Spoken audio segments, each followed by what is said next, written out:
primero, muchas gracias por la presentación y también muchas gracias por la invitación a participar dentro de este ciclo de conferencias en el que me siento muy honrado de participar por la categoría de los ponentes que me han precedido y que seguirán, todos ellos profesores y profesoras míos. Así que, además de sentirme muy honrado, también siento una cierta presión, por estar a la altura, por estar a su altura.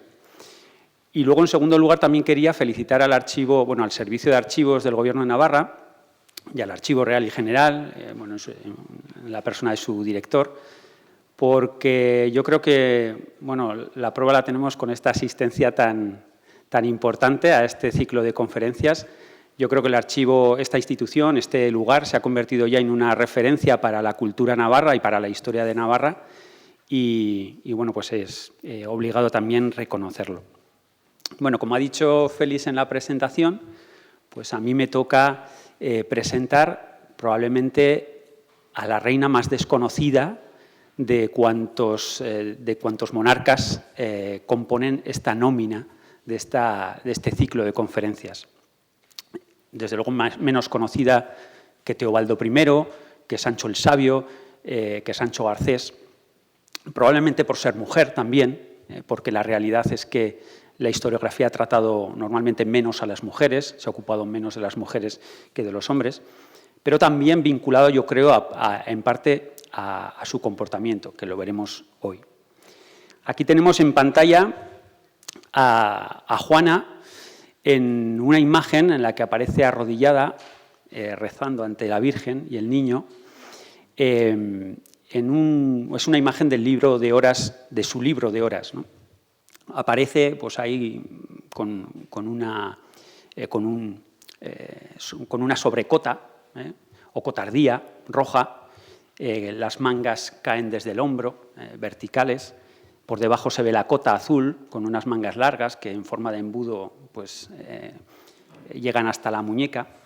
Vemos también un tocado, una crespina con hilo de oro sobre la cual se coloca una corona abierta. Y esta es la persona de la que vamos a hablar hoy.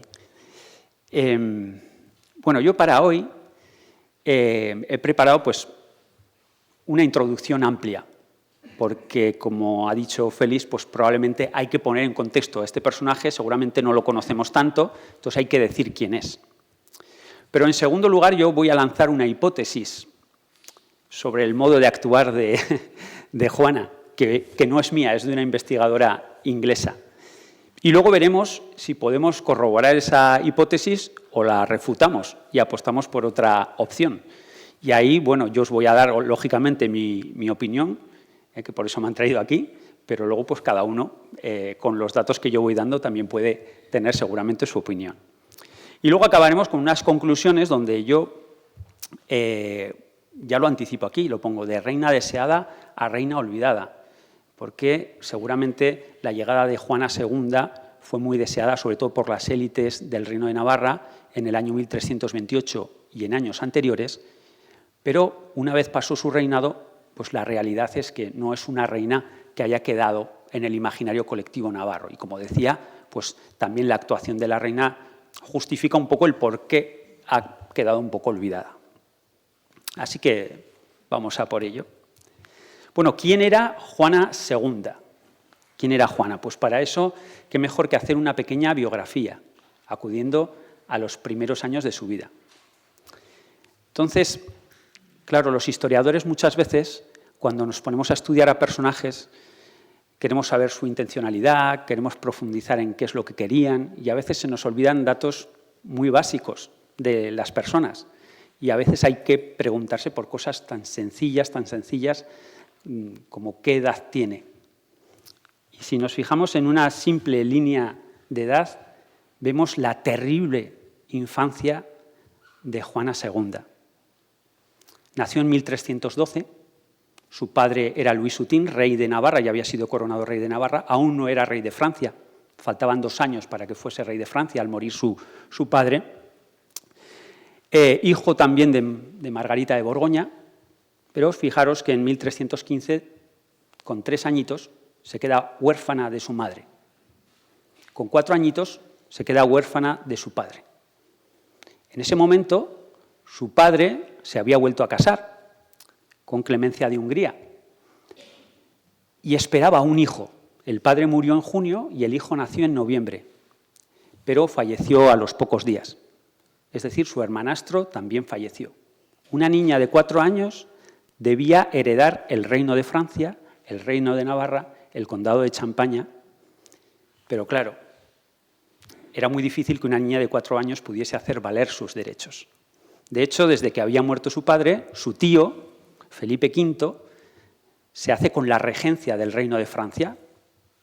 Y claro, una vez que ese niño, pues que podía ser el heredero del reino de Francia, una vez que ese niño muere, pues se proclama a sí mismo rey de Francia y será Felipe V rey de Francia. Es decir, que el tío de nuestra Juana, y yo a partir de ahora voy a hablar siempre de nuestra Juana, porque como hay varias Juanas, mejor llamarle nuestra Juana, me vais a permitir que la hagamos un poco nuestra por esta tarde, pues el tío de nuestra Juana, Felipe V, usurpó los derechos de Juana al trono de Francia, al trono de Navarra y también al condado de Champaña. A cambio, en el año 1318 la hicieron condesa de Angulema, un condado bastante más pequeño y menos rico que el de Champaña, era una compensación. Y en el año 1319 la casaron con el que va a ser también rey de Navarra, Felipe III, conde de Évreux. ¿De acuerdo? Pero uno de los datos que más me impactan es que en 1326 fue madre de su primera hija, de nombre también Juana, es decir, con 14 años. Probablemente se quedó embarazada con 13. Yo tengo una hija de 14 años y ahora mismo me entran sudores fríos solo de pensarlo. Imagínense, estamos hablando de los primeros 14 años de su vida, en los que ocurrieron algunas de las cosas más importantes para ella y en los cuales no tuvo capacidad de decisión, porque era muy niña. Con 4 años no podía reivindicar el trono de Francia, ¿no? Ni seguramente ni sabía lo que era. Bueno, ¿puede ser peor? Sí, puede ser peor, porque, sin entrar en detalles porque no me da tiempo, en el año 1312 se produjo el llamado escándalo de la Torre de Nesle, donde su madre y su cuñada fueron denunciadas por Isabel de Francia, también cuñada, por adulterio, con lo cual el nacimiento de Juana empezaba a rodearse, además de la sospecha de adulterio. ¿Era hija realmente de Louis Soutine? ¿Era hija realmente del rey de Francia? No parece que Louis Soutine en ningún momento hubiese dicho que no, pero, y sobre todo las investigaciones más recientes, ponen en relación este escándalo con cuestiones más políticas que amorosas y, vamos, que no era tanto lo que nos gusta a nosotros, ahí el cotilleo y tal, sino que parece que hay un poquito más de política detrás de esto. Pero no tengo mucho tiempo de explicarlo, así que voy un poquito adelante. Vamos con la genealogía de Juana II. ¿Por qué es importante Juana II? Porque hasta en 3 ocasiones Juana II fue apartada de su herencia al reino de Francia. Es decir, en 3 ocasiones ella pudo ser reina de Francia y no lo fue. Es decir, que a partir del primer momento en el que se le aparta del trono de Francia, 1314, pues se argumenta que en Francia no pueden reinar las mujeres. Es decir, que esa supuesta ley sálica, que en la época no se habló de ley sálica, pero bueno, esa supuesta ley sálica por la cual las mujeres no pueden reinar en Francia, se hizo para apartar a nuestra Juana del trono de Francia y, de paso, del trono de Navarra hasta en 2 ocasiones. ¿De acuerdo? Pero hay que recordar que hay monarquías en las que las mujeres sí reinan, las que pongo ahí: Inglaterra, Escocia, Dinamarca, Suecia, Rusia, Castilla o Navarra. De hecho, en Navarra tenemos muchos ejemplos en los cuales las mujeres o han transmitido los derechos sucesorios o bien han reinado ellas mismas. Tendríamos el primero, pues a Teobaldo I, que reina porque quien le transmite los derechos sucesorios es su madre, Blanca, Y luego tendríamos pues, los ejemplos de Juana I, Juana II en 1328 y ya más en el siglo XV, pues Blanca de Navarra, Leonor I, Catalina de Foix. O sea que son varias y ahí les remito al maravilloso libro de Reinas de Navarra que publicó Julia Pavón, que estudia todas y cada una de ellas. Bueno, pues para saber quién era Juana, situarla, yo voy a hablar de la familia, o sea, los abuelos, padres y tíos. ¿Por qué? Porque son los que toman las decisiones en los momentos más críticos para ella, sin que ella tenga parte en esto. Entonces hay que hablar de ellos, ¿vale? Entonces para eso me he traído aquí un manuscrito precioso que está hecho por Bernardo Guy, que igual a alguno le suena porque es el malo del nombre de la rosa, el inquisidor, ¿no?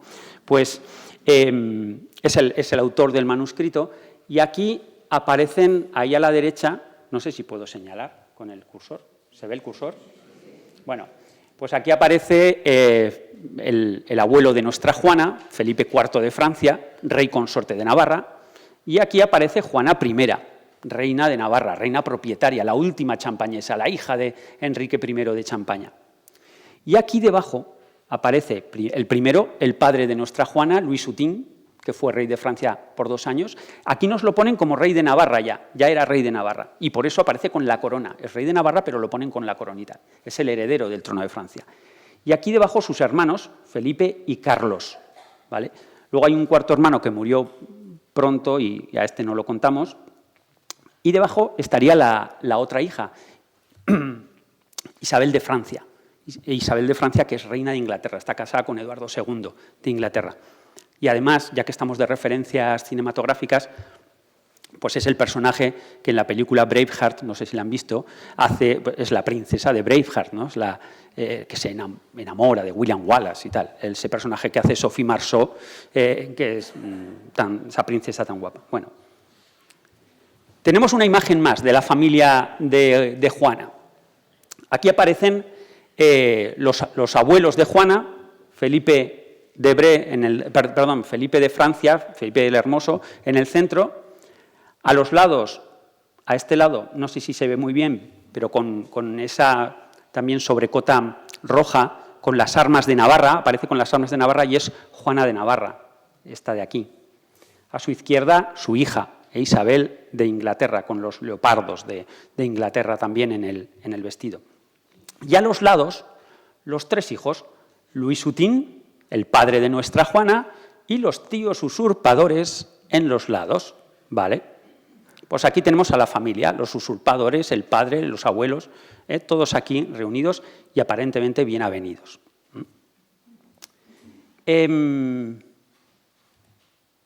Aquí este es el sepulcro de Saint-Denis, en el que están enterrados los 2 tíos que le birlaron los reinos de Francia y de Navarra. Aquí este es Felipe V y este es Carlos, su hermano Carlos IV. Y en el medio, también me interesa destacarla, su cuñada. Esta es Juana de Bray, que será hermana del marido de nuestra Juana. Bueno, su cuñada. Ya veis que esto no podemos liarnos. Esta es su cuñada y nos aparecerá también en algún momento porque también tiene algún papel por ahí interesante. Y esta es la genealogía que tienen en sus manos, para que se hagan no sé, yo intento que se me sitúe en todo el mundo con la genealogía. Vamos, lo ven arriba, he señalado a Enrique I, es el último rey de la dinastía de Champaña, ¿vale? Lo he puesto en rojo. Debajo tenemos a los que estamos hablando todo el rato, los abuelos de nuestra Juana, Felipe y Juana I. Debajo tenemos al padre de Juana, Luis Hutin, con los 2 hermanos usurpadores. Y aquí un detalle, vamos a lo turbio, vamos a lo que nos gusta. Son llamados los reyes malditos, ¿vale? A veces. Esto es un poco legendario, pero si me sirve para que se queden y los pueda llamar a partir de ahora reyes malditos, pues así nos quedamos mejor con ello. Y son llamados reyes malditos por una historia muy bonita, y es que Felipe IV, Felipe el Hermoso de Francia, el que está aquí, fue quien acabó con la Orden del Temple. Y, pues, se dice, créanselo o no, como quieran, se dice que el último maestre templario, gran maestre templario, Jacques de Molay, maldijo la descendencia de Felipe IV. Aquello parecía una tontería, porque Felipe IV tenía 3 hijos varones, pero la realidad es que la maldición surtió efecto, o no, lo como quieran, pero pasada una generación, la realidad es que la línea capeta directa, la línea de Felipe el Hermoso, se extinguió. Y estos 3 hijos, estos 3 reyes malditos, solo tuvieron como descendencia pues, a Juana, a nuestra Juana, pero ni un solo hijo varón. Bueno, vale. Ahora simplemente quiero meter a 2 nombres más.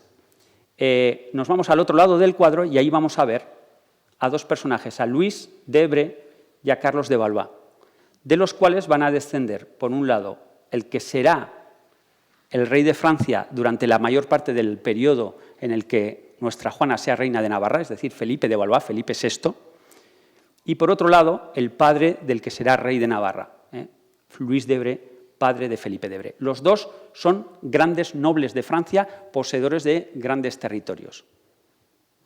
Y hasta aquí un poco la genealogía, espero que se haya entendido. ¿Quién era Felipe? Ya lo hemos visto de dónde surge Felipe. Felipe pertenece también a la familia real, pero para que veamos un poco los territorios que él poseía, aquí en el mapa de la izquierda, en verde, están los territorios que poseía Felipe, salvo el condado de Angulema, que como hemos dicho le pertenecía a ella, a Juana, ¿vale? Entonces ahí están el condado de Évreux, el condado de Mortagne, el condado de Tampes y la ciudad de Gien, por ejemplo, ¿no? Son sus posesiones. Tampoco son enormes, pero sí que desde luego están situados en zonas ricas de Francia, sobre todo en la Alta Normandía.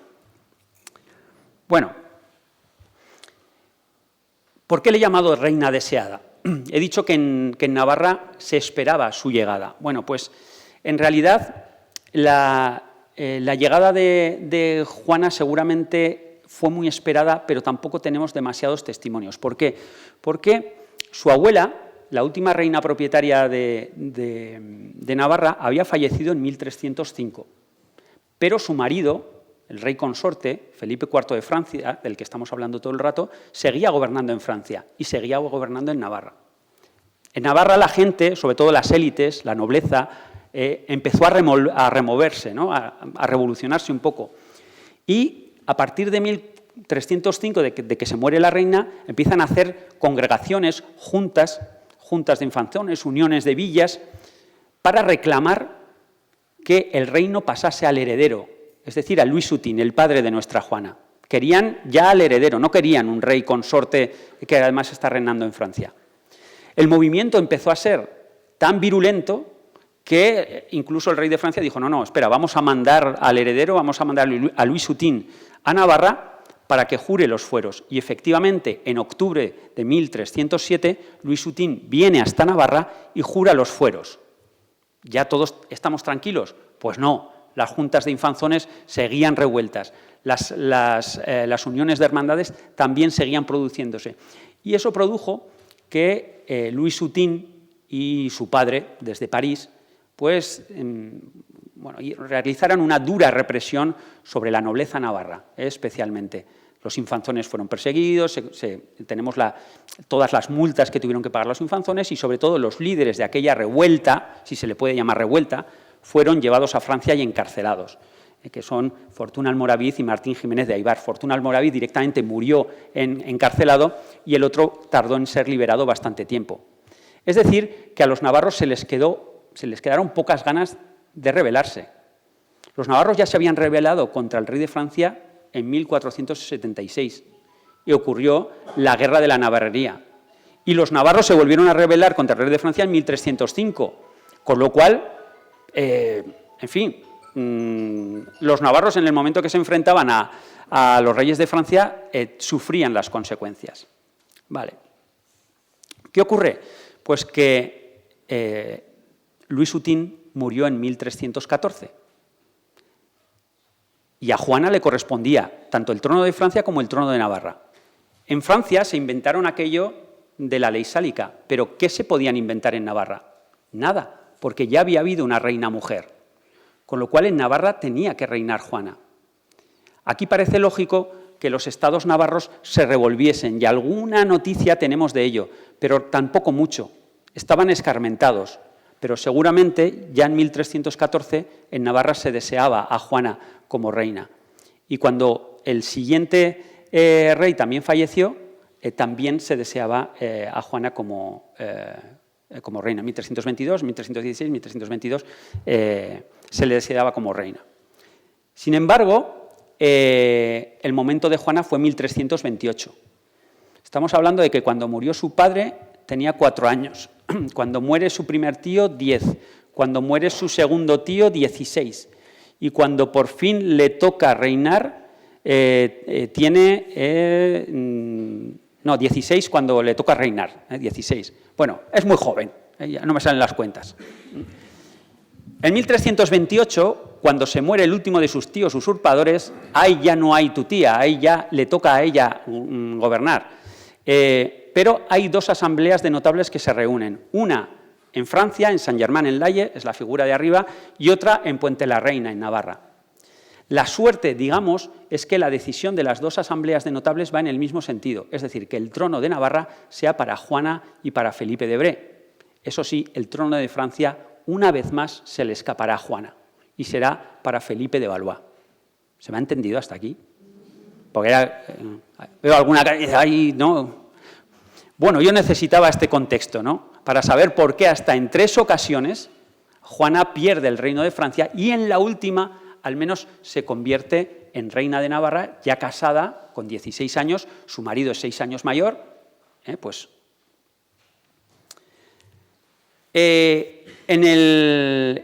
a esa reunión de Puente la Reina le ha llamado la profesora Eloisa Ramírez Vaquero golpe revolucionario o golpe de Estado, ¿no?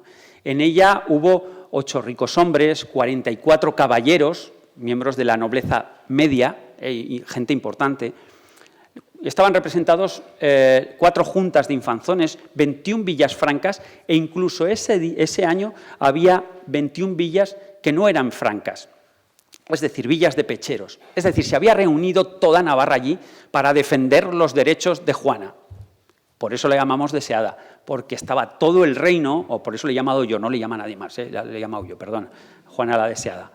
Por eso le llamo deseada, porque estaba todo el reino defendiendo los derechos y Juana aún tardaría 1 año en llegar a Navarra. Estamos hablando de comienzos de 1328, Juana tardaría 1 año en llegar a Navarra. Y este es el documento maravilloso que le pueden pedir al señor director del archivo verlo, uno de los más bonitos del archivo, me mira feliz con mala cara. Es uno de los documentos a los que yo les tengo más aprecio de este archivo, precioso, primero por lo que significa, por haberlo estudiado yo mismo, y luego por toda esta cantidad de sellos que, como ven, pendientes de todos los participantes o de muchos de los participantes en aquel golpe de Estado. Ahí hay un error ahí. Bueno, y además de esto, también haciendo un contexto, tengo que hablar también del problema que surgió ya de tipo ideológico en los comienzos del reinado en este mismo momento, cuando acceden al trono de Navarra Juana y Felipe. Bueno, que lo hemos estudiado varios en los últimos años, que aparecen en las actas de la coronación, paso rápidamente. En la imagen les pongo los 2 actos que seguramente se realizaron en 1329 cuando los reyes Juana y Felipe vinieron a Navarra. 2 actos. Uno, el de alzamiento sobre el pavés y juramento de los fueros, y otro, el de coronación. ¿Vale? El juramento tradicional, un rey en Navarra se hacía rey en el momento en el que juraba los fueros, ¿no? Lo sabemos, y además es alzado sobre el pavés por los nobles. ¿Vale? Eso supone un tipo de ideología muy concreta, política, estamos hablando de la política de la época. Eso supone que quien hace rey al rey, digamos, es el pueblo de Navarra, es una idea ascendente del poder, ¿de acuerdo? Y eso se refleja muy bien en ese acto de subir sobre el pavés. Pero Juana y Felipe proceden de un tipo de política y de un tipo de ideología del poder muy diferente, la francesa, en la que los reyes de Francia llevan ya mucho tiempo diciendo en todos los documentos que ellos son reyes por la gracia de Dios. No son reyes porque unos tipos me levanten sobre un escudo, no, son reyes por la gracia de Dios. Y cuando un rey se hace rey en Francia, lo hace de dos maneras. Lo hace ungiéndose y coronándose. La unción le aporta un carácter sagrado al rey de Francia, ser untado con los santos óleos, y por otro lado la coronación le otorga el principal atributo del poder regio, que es la corona. Así que en las negociaciones que llevaron a la coronación, seguramente no, las conocemos bien, y hubo sus más y sus menos, hasta que se debió de configurar una especie de ceremonial mixto en el que los navarros tuvieron lo que querían, el alzamiento y el juramento, pero los monarcas también tuvieron lo que querían, la coronación, ¿de acuerdo? Y la unción, que se menciona expresamente. Bueno, y además de eso, hubo 3 cláusulas que Felipe de Evreux consiguió introducir para la coronación. Bueno, ¿queréis que juremos? Sí. ¿Queréis que alzarnos sobre el país? Perfecto. Pero va a haber 3 cosas. Lo primero, vamos a hacerlo de manera conjunta. Es decir, ella va a jurar, porque en Navarra lo que querían era que jurara ella. A él les daba igual, ¿vale? A la que esperaban era ella. Y él dijo, no, pero yo también. A ver si va a jurar ella y le vais a levantar a ella y a mí no. No, los dos. Además, les hizo prometer que él dijo, yo he defendido los derechos de Juana a ser reina de Navarra y me tenéis que pagar 100.000 moltones de oro, 100.000 monedas de oro por los gastos que he hecho en defensa de mi mujer. En tercer lugar, dice que se ponga en el acta de la coronación expresamente que ella jura los fueros con expreso permiso de su marido. Ella será la reina propietaria, pero es mi mujer y yo soy quien le permite jurar los fueros. Tremendo. Una cláusula que luego permanecerá en los juramentos por ejemplo, en el de Blanca de Navarra. Y finalmente también hace que ponga explícitamente que además de jurar los fueros serán ungidos y recibirán todas las honras reales, es decir, el cetro, la corona y todos aquellos atributos regios. Hay una pugna en la que los dos mostraban tipos de ideología, las élites navarras y los reyes mostraban un tipo de ideología y un tipo de realeza diferente. Bueno, y aquí os pongo unos gastos dentro de las cuentas de Francia, del Principado de Evreux.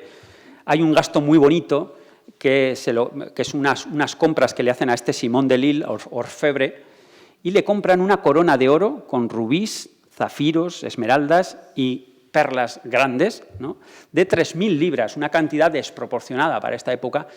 Sabemos que era una corona de mujer, que nuestra Juana se la dio a su hija Inés y seguramente debió servir para la coronación. Bueno, vamos con la hipótesis. Esto era la presentación, no sé cómo voy de tiempo, pues si ya llevo media hora, ¿no? Ya la he liado, me van a mirar mal. Bueno, vamos con la hipótesis, y aquí en la hipótesis espero que me sigan un poquito. Vamos a hablar de 2 conceptos primero, simplemente reginalidad y agencia femenina. ¿Qué son? Hoy en día los estudios de género se empiezan a preocupar, y es algo que está muy bien, por algo que llaman reginalidad o queenship, en inglés. Si lo decimos en inglés, pues suena mejor. Que realmente es el poder que poseen las reinas, ya sea un poder que se manifiesta de manera formal o de manera informal, ¿de acuerdo? Y que muchas veces se nos ha olvidado. Hay ámbitos de poder que han manejado siempre las reinas y que nos habíamos dejado de estudiar. Y que, por suerte, pues ya llevamos 20, 30 años en el que especialmente historiadoras se han ocupado de esto y nos han hecho ver la importancia que tienen. Y la otra idea es la de agencia femenina, que es la capacidad que tienen las mujeres para tomar decisiones de manera libre y que también a veces se nos ha olvidado estudiar, ¿no? Y que también hoy en día se estudia pues, aplicado no solo a mujeres de la realeza, sino de la nobleza, de la burguesía, etcétera, etcétera. Bueno, y finalmente también una idea que sale de todo esto y es que, puesto que las mujeres en esta época para reinar necesitan siempre que haya un cogobernador, es decir, que siempre aparezca un hombre, pues los estudios sobre reginalidad, en realidad, hoy en día lo que se preocupan es, sobre todo, de estudiar la relación que se establece entre el hombre que gobierna y la mujer que gobierna, entre el rey y la reina, ¿de acuerdo? Pues vamos a por tres posibles modelos de relación conyugal que la historiadora inglesa Elena Woodacre ha establecido en sus estudios precisamente sobre Navarra. Porque tenemos desde hace relativamente unos cuantos años, no muchos, una historiadora inglesa que se preocupa por Navarra y que aporta nuevas visiones, cosa que está muy bien, ¿no? Ella nos propone tres modelos de relación entre el rey y la reina. Primero de ellos, le llama his way, a su manera, en la que el rey hace un poco lo que le da la gana, ¿no? Y nos pone como ejemplo a los abuelos de nuestra Juana, a Juana I de Navarra y a Felipe IV de Francia. Él habría gobernado a su manera. El segundo modelo sería team player, jugadores de equipo, en el cual pues, habría una colaboración en las labores de gobierno que se repartirían de alguna manera. Y ojo, aquí Elena Woodacre nos pone de ejemplo a nuestra Juana y a Felipe, y a nuestro Felipe, con lo cual la hipótesis está clara. ¿Realmente son jugadores de equipo? ¿Realmente colaboraron en las tareas de gobierno, Juana y Felipe? Pues es lo que vamos a tratar de ver a partir de ahora. La tercera opción sería divide y vencerás, divide and conquer, y nos pone como ejemplo a Blanca de Navarra y a Juan II, porque cada uno habría gobernado un territorio distinto o estaría ocupándose de lugares distintos. Bueno, pues entonces vamos a ver. Yo ya os adelanto, no estoy de acuerdo con Elena Woodacre. No estoy de acuerdo. Yo voy a apostar por que Felipe III de Bre gobernó a su manera, his way. Pero bueno, estoy dispuesto a negociar esta interpretación, a ver qué piensa cada uno. Bueno, entonces vamos a ver distintos aspectos en los que podemos, bueno, entrever algunos datos para poder dilucidar cómo gobernó Juana o qué tipo de reina fue Juana. Vamos primero a la documentación de la pareja. Yo tengo un defecto y es que he sido, en la mayor parte de mi carrera investigadora, historiador de aspectos económicos y entonces de todo hago números. Así que me lo he llevado a un análisis cuantitativo, ¿vale? Pero me salen cosas muy interesantes. Lo primero de ello, son 103 documentos los que tenemos, no son muchos para este reinado, 103 documentos que aparecen firmados por Felipe, por Juana o por los dos. Y entonces se dividen en el periodo en el que están vivos los dos. En 1343 Felipe de Bre murió en la cruzada de Algeciras, con lo cual el periodo de cogobierno de Juana y Felipe es relativamente reducido, de 1328 a 1343, ¿de acuerdo? Entonces, en ese periodo, el 49% de los documentos está firmado solo por Felipe, el 44% por Juana y el 7%, el 44% por los dos y el 7% solo por Juana. Es decir, que Juana firmó muy pocos documentos sola y algunos de los que firma fue por petición del reino y en realidad lo que hacía era validar algo que ya había firmado Felipe. Es decir, son muy pocos los documentos que ella firmó en solitario. Vamos con más datos. Si nos vamos a los documentos que firmó ella, entre 1343 y 1349, ella firma 16 documentos, que en realidad tampoco son muchos para un tiempo de gobierno en el que solo está ella. Pero bueno. Otro dato. Reinos donde se firman los documentos. Y este es un dato también muy interesante. 66% de los documentos están firmados en Navarra, 34% en Francia. Pues es normal, porque si son documentos sobre Navarra, el gobierno sobre Navarra, y el 66% ya, pero es que la inmensa mayor parte del tiempo, Felipe III y Juana II residieron en Francia. ¿Y entonces qué pasa aquí? Pues que prácticamente cuando estuvieron en Francia no reinaron Navarra, sino que reinaron o gobernaron a través de gobernadores y se ocuparon relativamente poco de lo que pasó en Navarra. Vamos también a las lenguas de los documentos. Si nos atenemos a las lenguas de los documentos, vemos que el 47% de los documentos de gobierno de Navarra están en romance navarro, el 29% en latín y el 24% en romances franceses. Utilizaron las tres lenguas, vale. Pero vámonos al cuadrito de la derecha, donde aparecen... ¿Se ve bien? Sí, ¿no? Sí, se ve mejor ahí. Vamos a... ¿Qué hizo Juana? ¿Qué hizo Juana cuando se quedó sola, entre 1343 y 1349? No redactar ni un solo documento en lengua romance navarra, sino todos en francés. Es decir, probablemente no había ningún navarro que le acompañase, que pudiese escribir documentos en francés.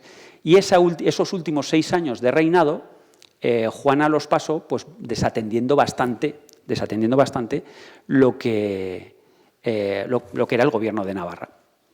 Vamos un poquito, otros datos más, no quiero cansar mucho, pero si nos vamos a las datas tópicas, es decir, donde se firma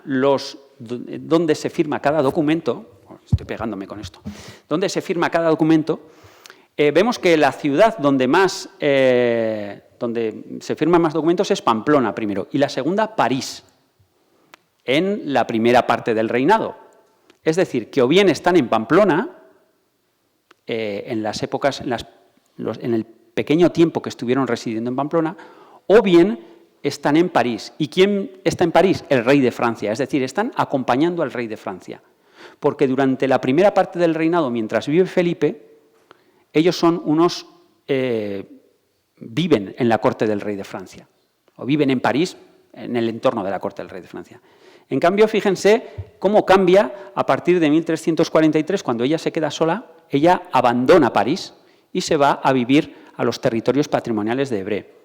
Breval, Évreux, Conflans, Pont de Charenton. ¿Por qué? Porque en la última etapa de su vida se refugia en esos territorios y además ha reñido con el rey de Francia. Veremos que esto también tiene unos porqués. Bueno, y a la derecha pongo los tipos de documentos que firma Juana. Y si se fijan, son muy pocos los documentos importantes, lo que son órdenes, concesiones, confirmaciones, que firma Juana en solitario, prácticamente ninguno. Todos los documentos que implican una tarea de gobierno importante, casi todos, o vienen firmados directamente por Felipe, o si no, por los dos. Creo que queda claro quién gobernó Navarra durante estos años, al menos mientras vivió Felipe de Évreux. Vamos con otro indicio, el de la intitulación de la pareja, ¿vale?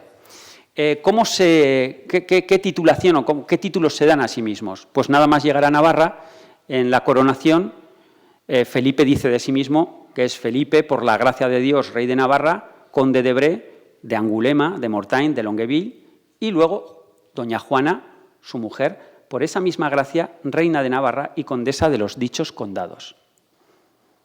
Fijaros que primero es Juana, mujer del anterior, lo primero es su mujer, y luego, por esa misma gracia, reina de Navarra. Porque en ese año, cuando Juana tenía 17 años, pero en algún momento Juana espabiló. Y 8 años después, es decir, ya tenía 25 por ahí, ¿no? Ella pasa a intitularse de una manera bien distinta. Y entonces nos encontramos esta intitulación. Felipe no cambia, por la gracia de Dios, rey de Navarra, conde de Évreux y de todos esos condados. Pero Juana dice, y Juana, hija del rey de Francia. Oye, ya no es mujer del anterior. Es lo primero hija del rey de Francia y destaca que ella es hija del rey de Francia. ¿Podría estar reivindicando algo después de lo que hemos dicho? Suponemos que sí, ¿no? Está destacando que ella procede de la familia real francesa y que seguramente le correspondía el trono de Francia. Y dice, y por esa misma gracia, bueno, reina del dicho reino, condesa de los dichos condados. Pero antes es hija del rey de Francia que reina de Navarra. No sé qué les parece o qué le parece a cada uno de ustedes o de vosotros, no sé. Como navarros, no, esto, ojo, primero eres hija del rey de Francia. Bueno, otro de los indicios es la imagen de la pareja, y es que tenemos muchas imágenes de la pareja, y vamos a ver cómo se representan a sí mismos, cómo se ven, cómo les ven. Vamos primero, pues, con Juana, cómo se representa a sí misma Juana en distintos lugares. Lo primero sería la imagen de Juana II en la capilla navarra la capilla de Navarra de la colegiata de Mantes. Mantes es uno de los lugares donde más reside ella cuando está allí. Una capilla de gótico radiante fantástica que se construye allí y donde se conservan dos estatuas. Una de ellas es esta que tenemos aquí, en la que ella ofrece la propia capilla que ha mandado construir y en la cual nos aparece pues, con la corona, nos aparece como reina. No es reina de Francia, no es reina de Bré, pero ella no renuncia a coronarse. Bueno, Javier Martínez de Aguirre dudaba de la atribución de si esta es una imagen realmente de Juana de Navarra, pero ahora que tenemos acceso a la colección Gagnière, Roger de Gagnière fue un pintor de finales del siglo XVII y comienzos del siglo XVIII, y que pintó gran parte de los monumentos góticos de Francia, pues él la identificó ya en aquella época, sin lugar a dudas, como Juana de Navarra. Y bueno, pues yo creo que en los últimos años yo he visto también algún trabajo que siempre, historiadores franceses dan la atribución como segura. Bueno, yo no voy a discutir a Javier Martínez de Aguirre. Otra de las imágenes que tenemos de Juana es la que aparece en los sellos reales. Esta es una imagen muy formal en la que aparece en majestad, de pie con el cetro, con la corona, con todos los atributos reales y con la heráldica que le corresponde. Y en esa heráldica sí que es interesante pues, que aparecen 4 escudos, no sé si se ven, metidos en hornacinas a los 4 lados, y en los superiores, a la izquierda, pues aparece partido o dimidiado entre Francia y Navarra, a la derecha partido entre Evreux y Navarra, y luego en los inferiores, a la izquierda las armas de Evreux y a la derecha las armas de Navarra. Es decir, un poco con todas esas componentes de todos esos territorios que le correspondían a Juana. Tenemos más imágenes. Las más bonitas proceden de este libro de horas de Juana de Navarra, que ya lo hemos visto antes. Este libro de horas se debió encargar hacia 1337, es decir, que coincide con el momento en el que ella ya se intitulaba primero hija del rey de Francia, y quizás a través de la heráldica del libro de horas pues podamos entrever que efectivamente había habido un cambio o que ella estaba reivindicando alguna cosa. No porque no aparezca la heráldica navarra, que aparece, pero aparece de manera muy residual. Bueno, ya lo vamos a ver. Este libro de horas, para quien no lo sepa, un libro de horas es un libro de oraciones. Y este es un libro de oraciones hecho expresamente para Juana, que incluso incluye una oración en la que la tiene que leer ella, que aparece aquí, no sé si lo pueden ver, que intercedas por mí, ancilla tua, o sea, sierva tuya, Joana Navarre Regina, es decir, reina de Navarra. Es una oración, está escrito para ella. Y además está escrito y está pintado para ella. A veces estos libros de horas se hacían un poco estandarizados y luego se ponían las armas un poco con posterioridad, pero esto es un libro hecho para ella. Parece ser, bueno, en la Biblioteca Nacional de Francia lo atribuyen al taller de Jean Pucelle, que es el mejor miniaturista de la época, pero, bueno, los autores, luego aparecen una serie de autores vinculados al taller de Jean Pucelle, pero al que se le atribuye la obra es a Jean Lenoir, un tal Jean Lenoir. En cualquier caso, estamos hablando de una obra maravillosa. No sé si no tiene, a lo mejor no tiene la calidad de las grandes obras de Jean Pucelle, como el libro de horas de Juana de Evreux, pero en cualquier caso estamos hablando de un libro maravilloso. Os voy a enseñar algunas de las miniaturas que aparecen, tanto la decoración floral que aparece alrededor de cada página, como los marginalia, que son deliciosos, las letras capitales. Todo ello va decorado con muchísimo cuidado. He elegido aquí una imagen también en la que las armas de Navarra sí que aparecen, combinadas con las armas de Evreux y con motivos decorativos diferentes ahí en amarillo, que se van alternando como para darle ese colorido amarillo, rojo y azul. No he hecho un análisis cuantitativo No he hecho un análisis cuantitativo de cuántas veces aparecen las armas de Francia o de Evreux en el libro, pero creo que son solo 2 o 3 las que aparece una letra capital con el escudo dimidiado de Navarra y de Francia, que no de Evreux, y luego las armas de Evreux aparecen un montón de veces. Es decir, que Navarra aparece muy poco. Si ella lo encargó, bueno, pues el papel del Reino de Navarra parece un tanto residual. Bueno, esto simplemente para recrearse la vista, ¿no? Pues son preciosas las miniaturas, son preciosas esos marginalia también abajo con motivos siempre pues, más mundanos que los motivos religiosos que aparecen en las escenas principales. Y bueno, pues para que lo vean un poquito, ¿no? Seguimos con las imágenes de Juana, pues aquí tendríamos la imagen de Juana en su sepulcro en Saint-Denis. Hoy en día, Juana, se puede ver en Saint-Denis esta imagen, Juana con su hermano, Juan el Póstumo, ¿vale? Su hermanastro Juan el Póstumo, pues lo enterraron ahí con una estatua pequeñita para que se viera que había muerto niño. Pero originalmente, según un dibujo de Roger de Gagner, pues debió estar enterrado Juan el Póstumo estuvo enterrado junto a su padre, junto a Louis Hutin. La estatua de Louis Hutin hoy en día está aquí. ¿Por qué? Porque esto se movió en la Revolución. En la Revolución se cargaron todas esas estatuas, hubo que recomponerlas y en algunos casos se movieron. Juana está enterrada en Saint-Denis, que es el panteón de los reyes de Francia, y podremos decir, se salió con la suya. Ella era hija del rey de Francia y consiguió ser enterrada en el panteón de los reyes de Francia, pero sin corona. Y este es un detalle importante. Todos los demás llevan corona y ella no. Así que consiguió efectivamente ser enterrada en el Panteón de los Reyes de Francia junto a su padre, pero no como reina de Francia. O sí, porque como puede verse en esta imagen, en la cabeza de Juana hay 3 pequeños agujeritos que quizás nos podrían dar la pista de que ahí hubo algo, una corona.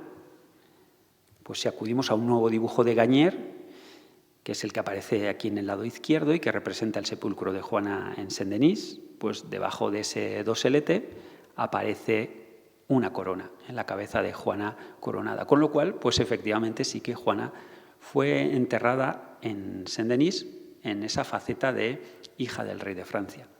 En cambio, si acudimos a la imagen de la derecha, que es el sepulcro de corazón de Juana y de Felipe de Evreux, en el convento de los jacobinos de París, pues ahí sí que las cabezas de ambos dos aparecen sin corona.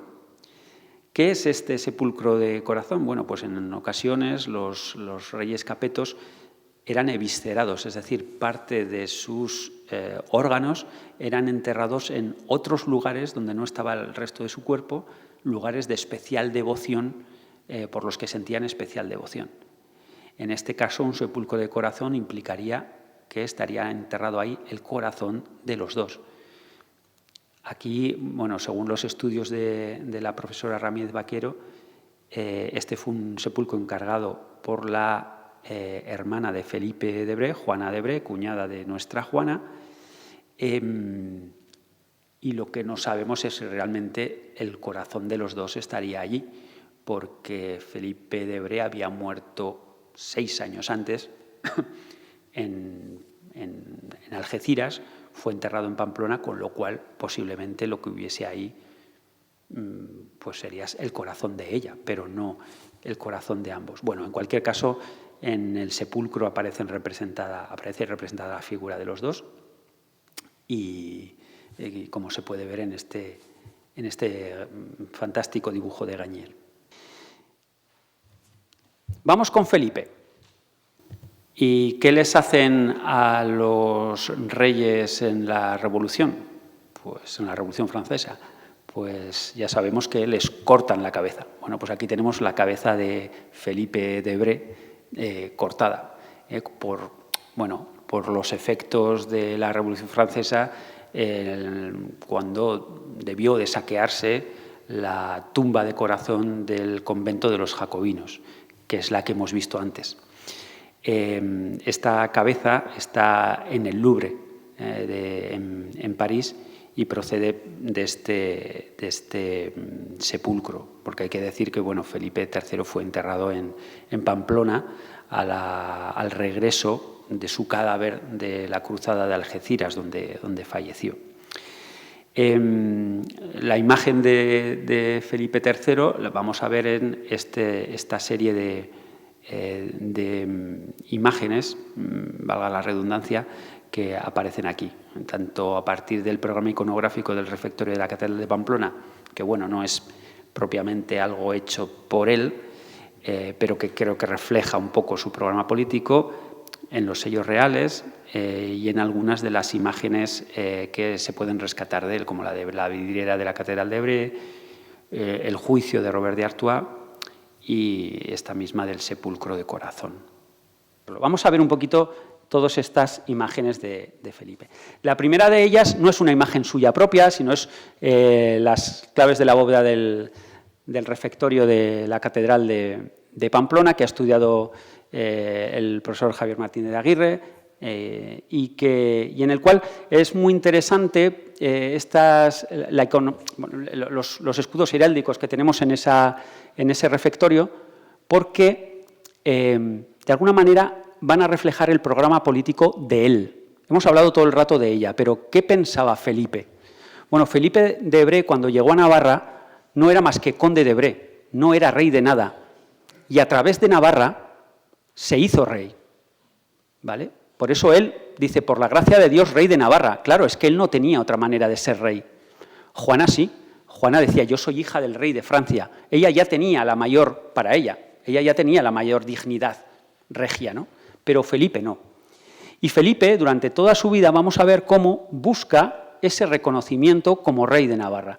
Y una de las formas que lo va a hacer es en el edificio que se construye en estos años en la Catedral de Pamplona, que es el refectorio, el comedor, pues busca reflejar el lugar que tiene el Reino de Navarra dentro de las monarquías europeas. Y por eso, en las claves principales de la bóveda, va a aparecer el escudo de Navarra con las demás monarquías. El escudo de Inglaterra, el escudo de Francia, una forma de decir, oye, el Reino de Navarra será pequeño, pero también es reino, ¿no? Y esto ya nos gusta más. Pero fijaros que nos gusta más si proviene de Felipe, que es el rey consorte. En las claves secundarias se van a colocar los escudos de la nobleza navarra, como diciendo, yo soy rey de Navarra al igual, con la misma dignidad que las otras grandes monarquías europeas, y soy rey sobre este reino y sobre estos nobles. ¿De acuerdo? Ahí hay un programa político muy claro de Felipe, ¿vale? Bueno, en los sellos, pues también él aparece representado en majestad, en el trono, con el cetro, con la corona, con todos los atributos propios de la realeza. No me detengo mucho más, porque ¿cómo voy de tiempo? Sí, bien, bueno, no sé qué es bien. Una de las imágenes que yo no conocía es esta, que procede también de la colección Garnier, de Roger de Garnier, de este pintor que les hablaba de finales del siglo XVII y comienzos del XVIII, que representa varias de las vidrieras de la Catedral de Evreux. La de la derecha representa sin duda a Felipe, porque lo dice ahí arriba, y porque lleva la heráldica de Felipe de Evreux. Las otras dos que he puesto en más pequeñitas abajo no me ha dado tiempo porque estoy buceando ahí entre el fondo Garnier de la Biblioteca Nacional, de la base de datos gálica, y no consigo del todo identificarlos.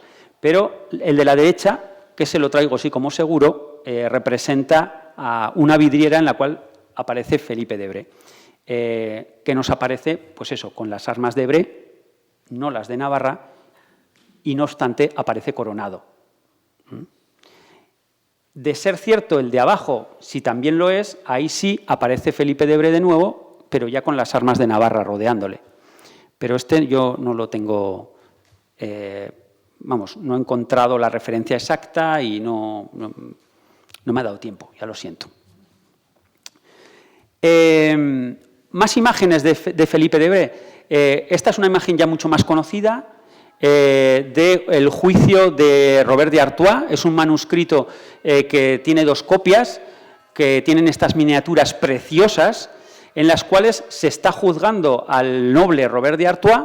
En la cabeza, en el juicio, aparece el rey de Francia, Felipe VI, y a su lado aparecen 2 figuras de los 2 nobles más importantes de Francia en ese momento, que son los reyes de Bohemia y de Navarra, que además son señores feudales en Francia. Por lo tanto, son vasallos del rey de Francia en Francia. Y fíjense, porque aparecen los 2 también sin corona, porque en Francia no son reyes. Quien le corresponde juzgar es al rey y aparece en el trono en actitud legisladora, de juzgar, y con los dos reyes al lado. Debajo aparecen pues, los clérigos de Francia y aparecen el resto de notables de Francia, que ya no tienen la misma dignidad que el rey de Navarra o el rey de Bohemia. Por eso aparecen en un lugar intermedio. O sea que eso es más que los nobles, pero menos que el rey, y sin llegar a tener la dignidad real en Francia. Ahí está nuestro Felipe, así lo ven en Francia. En el convento de los jacobinos de París, como hemos visto antes, nos encontramos esta otra imagen de la pareja de Gagnière, como hemos visto antes, en la cual aparecen bajo estos 2 templetes, bajo estos 2 doseletes, con sus vestimentas regias, pero sin el atributo que hemos venido señalando de manera reiterada, es decir, sin la corona. Parece que en el dibujo de Gagnière, así como sí que Juana en Saint-Denis aparecía coronada, en este caso los 2 aparecen sin corona. Bueno, mencionaba antes que este es un sepulcro encargado por la hermana de Felipe de Evreux, por la cuñada de Juana, y pues en este caso sí que en la cabeza de Felipe no se aprecian huellas de que allí hubiese una corona o algo así, ni tampoco en el retrato de Gagnière. Por lo tanto, y esto es un poco aventurado decirlo, pero la imagen que se proyecta aquí más bien sería la de los condes de Evreux y no tanto reyes de Navarra o no tanto reyes de Francia. Quizás enterrarla a ella con corona era algo asumible como hija del rey de Francia, pero él pues quizás no poseía ese mismo carácter regio, al menos no en Francia, ¿no? Bueno, igual debería haberlo puesto antes, pero el itinerario navarro de los reyes es este. Están muy poquito tiempo en Navarra, solo entre 1329 y 1331.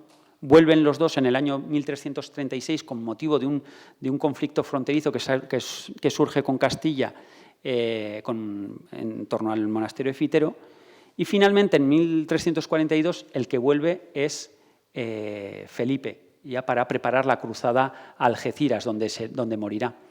Pero Juana ya no vuelve desde 1336, es decir, que Juana estuvo en Navarra 3 años, pues no habría llegado. Una reina que estuvo poco tiempo en Navarra. ¿Qué actuaciones de gobierno realizaron Juana II y Felipe III? Bueno, pues desde el momento, digamos, las actuaciones más importantes son las que ellos realizan en el momento de acceder al trono, en esos primeros años en los que residen en Pamplona, y efectivamente tenemos una documentación más detallada sobre sus acciones de gobierno. La primera de ellas, sin duda, la investigación sobre la matanza de judíos que se había realizado en marzo del año anterior en la Merindad de Estella, y que bueno, pues, se encarga una comisión para intentar, de alguna manera, saber qué es lo que ha ocurrido en ese momento, intentar reparar aparentemente el daño, ¿no? Aunque bueno, se incautan los bienes de los deudores de los judíos, se hace una investigación judicial, pero bueno, un año después pues realmente era difícil realizar justicia. Otra de las actuaciones importantes tiene que ver con los aspectos económicos, ¿no? Y es que Felipe III había, bueno, él decía, como hemos visto antes, que había realizado una serie de gastos defendiendo los derechos sucesorios de su mujer que él valoraba en 100.000 moltones de oro, es decir, en 100.000 monedas de oro. Y para resarcirse, él empezó a recaudar distintos impuestos. En concreto, al inicio del reinado, recaudó 2 monedajes, que son 2 impuestos. El monedaje al principio es un impuesto que ayuda al rey a acuñar nueva moneda, pero en este caso él nunca acuñó moneda. Él recaudó un primer monedaje con el que el rey no le quería ayudar a esa acuñación de moneda. En segunda instancia, al reino no le encajó el tipo de moneda que él quería acuñar, y así que decidieron otorgarle un segundo impuesto para que no acuñase moneda. Una pequeña trampa o gran trampa de Felipe de Bre, con la cual consiguió una cantidad importante de esos 100.000 moltones de oro que él sentía como deuda por parte del reino. Sí se puede decir que a lo largo del reinado, con los impuestos extraordinarios que él recaudó, que no fueron muchos, no obstante, sí se pudo resarcir de esos supuestos gastos de 100.000 moltones de oro que a todas luces pues parecen excesivos. La tercera de las actuaciones, quizás la más importante para el futuro del reino, es el mejoramiento del Fuero General de Navarra, que se encargó a Pedro de Atarrabia, se terminó, si no recuerdo mal, hacia 1333, y consistió en una reorganización de los capítulos del Fuero General, con la inserción de títulos, digamos, para que estuviese mejor organizada todas esas disposiciones jurídicas, y la inclusión, además, al final, de un amejoramiento con nuevas disposiciones metidas en ese momento o insertas en ese momento dentro del Fuero General, y propuestas pues bien por Pedro de Atarrabia o por el propio monarca, etc. Es decir, que supone una labor importante una labor jurídica importante sobre los principios o sobre la base del Fuero General de Navarra, que ya existía desde el siglo anterior, pero que en este momento se siente la necesidad de sistematizar y completar. Otra de las actuaciones importantes también en ese inicio del reinado son los cambios de oficiales que se habían visto implicados en el llamado golpe de Estado que hemos visto anteriormente. Es aquel golpe de Estado todavía un año después, y a pesar de que había sido un golpe de Estado en favor de Juana II, se ve de alguna manera como un peligro, como una especie de rebelión, y aquello en esta época nunca se acaba de entender demasiado bien. Así que pues una de las primeras actuaciones también consistió en sustituir a estos funcionarios por unos funcionarios de confianza de los nuevos monarcas. Hay que decir que en estos años Juana y Felipe nombraron bastantes oficiales de origen francés. En algún caso gente controvertida, ¿no? Como luego se verá el procurador Jacques de Licras implicado en un caso importante de corrupción, y luego sobre todo los altos funcionarios que siempre fueron franceses. Otro más de las medidas tomadas por Felipe III, personalmente por él, es los intentos sucesivos de realizar una cruzada en Andalucía, que cristalizó en la cruzada de Algeciras de 1342-1343, donde él encontró la muerte. Pero él, de alguna manera, lo que sintió desde el minuto 1 que se convierte en rey de Navarra es la necesidad de dirigir esa empresa de cruzada para configurarse como un monarca de la península ibérica, que además tiene el reconocimiento del Papa porque realiza una empresa cruzada de lucha contra los infieles, y que además es capaz de coordinar al resto de reyes de la península ibérica y de alguna manera de sentirse en un plano de igualdad frente a ellos. Hay que recordar siempre esa necesidad de Felipe III de sentirse rey de Navarra porque él proviene de una rama colateral de la familia real en Francia y él era conde de Bre, pero no rey. Esta es una de las medidas en las cuales él intenta, de alguna manera, buscar su espacio como monarca, en este caso en la península ibérica, y legitimarse a sí mismo y dar una imagen efectivamente de realeza, ¿no? Por último, y sobre todo a partir de 1340, y ya abandonaríamos un poquito las actuaciones del inicio del reino, destaca eso, pues a partir de 1340 el envío de reformadores a Navarra, unos reformadores que van a mantener informado siempre al monarca, pero que van a realizar actuaciones, digamos, de manera autónoma en Navarra. Una de las destacadas, por ejemplo, será todas las medidas que hagan en busca de minerales en Navarra, trayendo a un maestro florentino, Paolo Girardi, para buscar mineral de cobre y mineral de plata en lo que será la mina de Urrobi, con la finalidad de acuñar moneda, ya que no se había acuñado moneda al inicio del reinado y que el rey había jurado que durante 12 años no acuñaría moneda. Ahora, en 1340, aparecía esa oportunidad y, por lo tanto, se intenta esa nueva acuñación por medio de la búsqueda de mineral precioso en Navarra. Y aquí lo más destacado es esta forma de gobernar, es decir, el envío de tres reformadores que traen a un minero florentino especialista en moneda también y que van informando al rey, que sigue residiendo en Francia, de cómo van los avances de este minero florentino y de la acuñación de moneda que luego nunca llega a producirse, ¿no? Pero esta acción delegada a través de reformadores que van investigando el estado del reino, dado que los reyes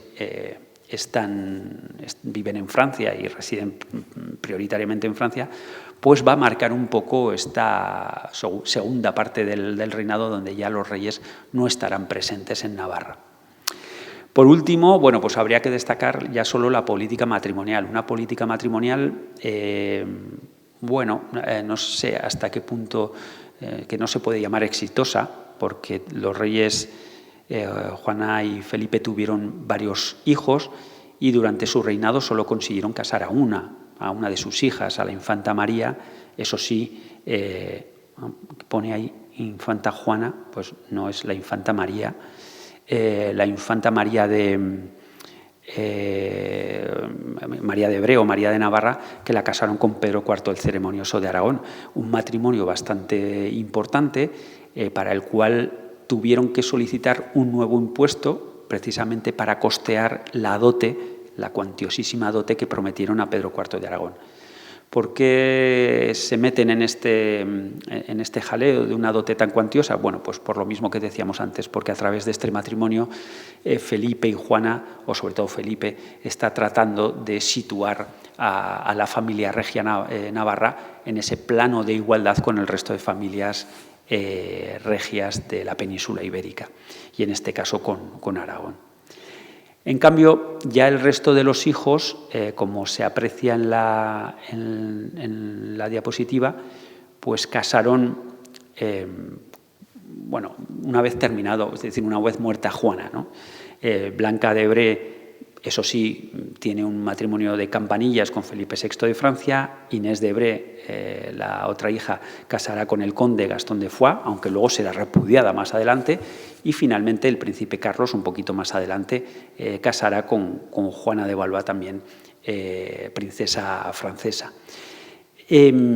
Claro, en estos tres casos lo que no tenemos datos es para saber si realmente esas negociaciones las llevó directamente Juana o si ya fueron algunas de las primeras actuaciones de Carlos II como príncipe y ya casi rey de Navarra.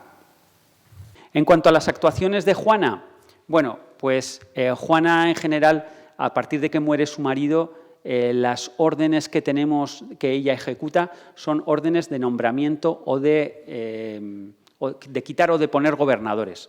Pero en realidad no tenemos la posibilidad de ver qué órdenes de gobierno, qué actuaciones realizó en esos 6 últimos años Juana. La sensación, por lo tanto, es que se desentendió bastante del gobierno de Navarra.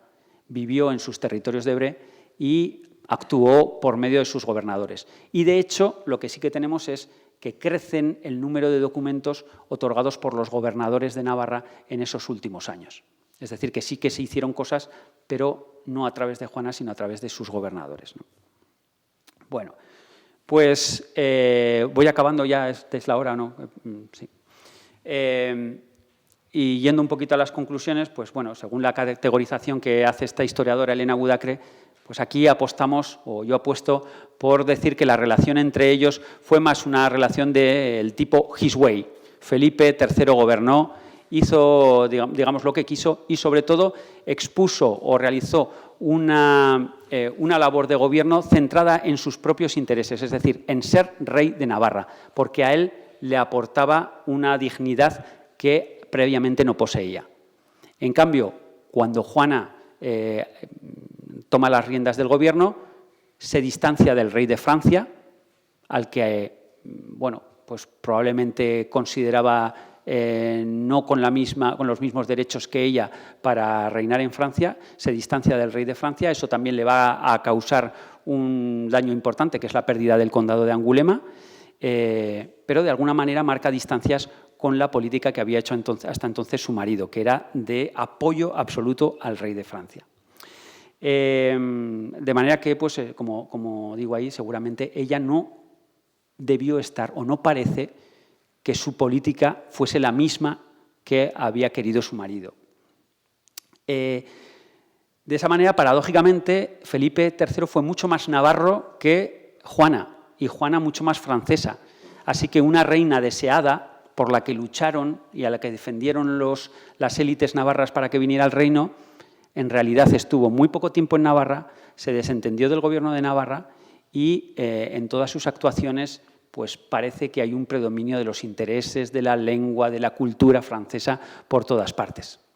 Así que no es extraño que no conozcamos o que no se conozca tanto a Navarra, porque seguramente ella no se interesó mucho por Navarra, porque ella era hija del rey de Francia. Y la pregunta final sería, ¿en qué medida ese rencor que ella pudo tener o esa reivindicación de haber querido ser reina de Francia pudo haber influido en su hijo, Carlos el Malo, que, bueno, pues como todo el mundo sabe, es un rey muy controvertido, que tuvo muchas actuaciones muy complicadas en Francia, tendentes muchas veces a no sabemos qué, y entonces esa reivindicación de ser herederos del trono de Francia, ¿dónde quedó? ¿Pudo Juana haberle metido en la cabeza a su hijo, tú tienes que ser rey de Francia o algo parecido? Bueno, esto es una pregunta así un poco que queda en el aire, obviamente nos podemos responder, pero de alguna manera esa distinta manera de pensar de Juana y de su marido, pues seguramente pudo tener también alguna influencia en su hijo. Y nada más, yo creo que ya me he pasado del tiempo, ¿no? Bueno.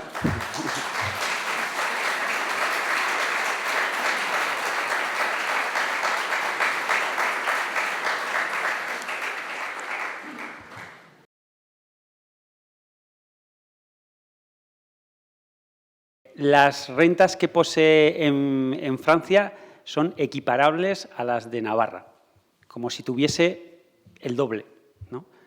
Parecido. Depende un poco, porque tampoco tenemos, así como en el archivo de la Cámara de Comptos tenemos las cuentas de todos los años, del llamado Principado de Ebre no tenemos más que para año y medio.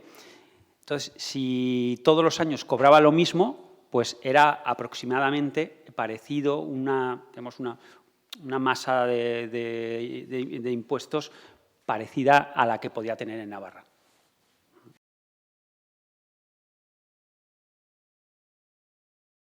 Desde 1340, con el envío de los primeros reformadores, en realidad ahí proliferan los informes que estos funcionarios, altos funcionarios, envían a los reyes.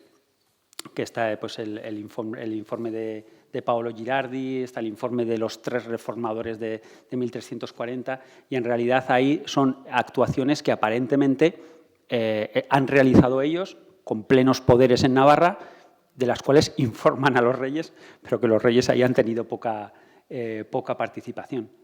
Y en ocasiones sí que vemos que se han extralimitado.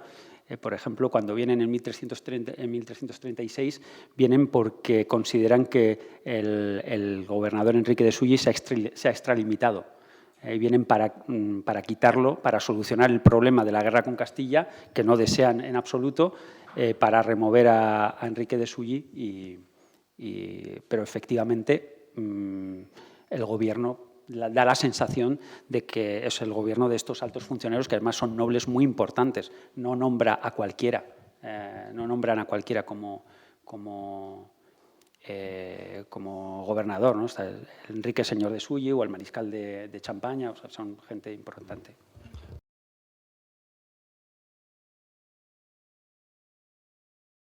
Pues no, yo no lo conozco, ¿no? Claro, no lo había visto así, que también es interesante el ver que es la única, ¿no? Que en ese contexto es única reina propietaria que gobierna en esos 6 años, pero no tengo la sensación de que ella se comporte de una manera diferente, o al menos no hay pruebas de alguna manera que podamos verlo, al contrario, ¿no? Es decir, se intitula como hija del rey de Francia. Pasa a vivir en los territorios condales de Bre, no viene a Navarra para nada. Entonces, bueno, yo diría que no hay ningún... Y respecto a Angulema, que nos has dicho, ¿os contaré algo de esa reivindicación de Angulema? ¿No ha habido alguna cosa que ibas a...? No, bueno, en el transcurso de la Guerra de los 100 años comienza en 1339, una de las campañas de Eduardo de Inglaterra se dirige en Aquitania hacia Angulema, y los ingleses conquistan el condado de Angulema. Felipe VI organiza un ejército, recupera el condado de Angulema, pero no se lo devuelve a Juana. Para entonces Juana ya estaba marcando diferencias, ya no vivía en la corte de Francia y seguramente, pues no, de hecho, en ningún momento Felipe VI hace ninguna mención de devolverle el condado de Angulema.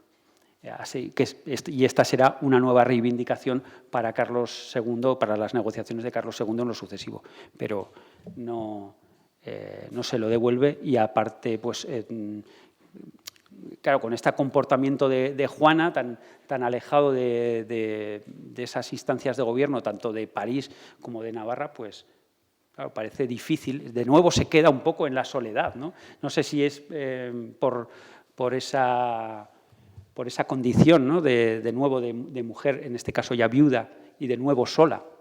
La verdad que la vida de Juana fue dura. ¿Sí? ¿Alguna pregunta por parte del público? Que nos estamos dejando oportunidad a posibles preguntas. Yo creo que ya no hay ninguna más. Y bueno, pues muchas gracias por su asistencia. Yo creo que ha sido un buen broche de fin de este periodo. Y muchas gracias a Íñigo Mugueta.